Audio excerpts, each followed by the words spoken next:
At onu başka şeyler ara. Bakalım toprağın içinde ne varmış. Buraya kum geliyor.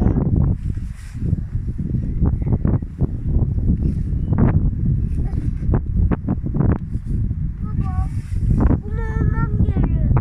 Bu bana kum lazım. Nerede? Nerede?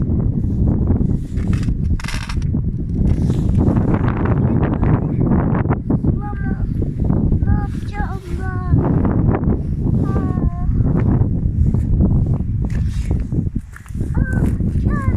Dikene girdim. O dikenlerden kurtulmak lazım. O ne biliyor musun? Ne? Böğürtlen ağacı. Bir saniye. Şimdi tamam işte. Nasıl şey bulmam?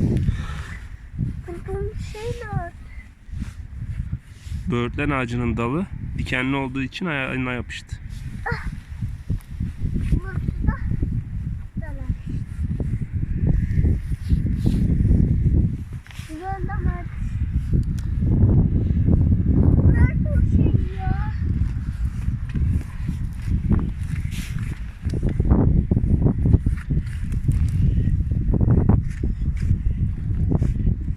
Galiba burada hazine olur.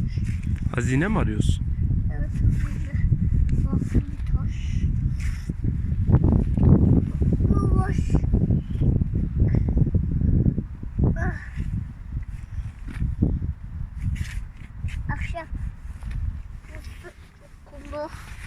Usta hazine çalışmak çok kolaydı. Düş yani.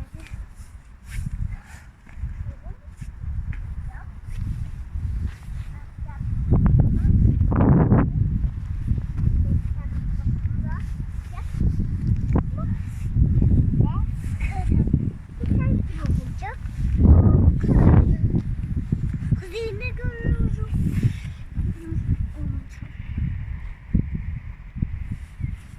Hazine gördüğüm için amam gereken kişi. Muhammed doğayı seviyor musun? Evet. Yeşil taş. Aa. Yeşil taş hiç. Baksana baba. Ne o? Harika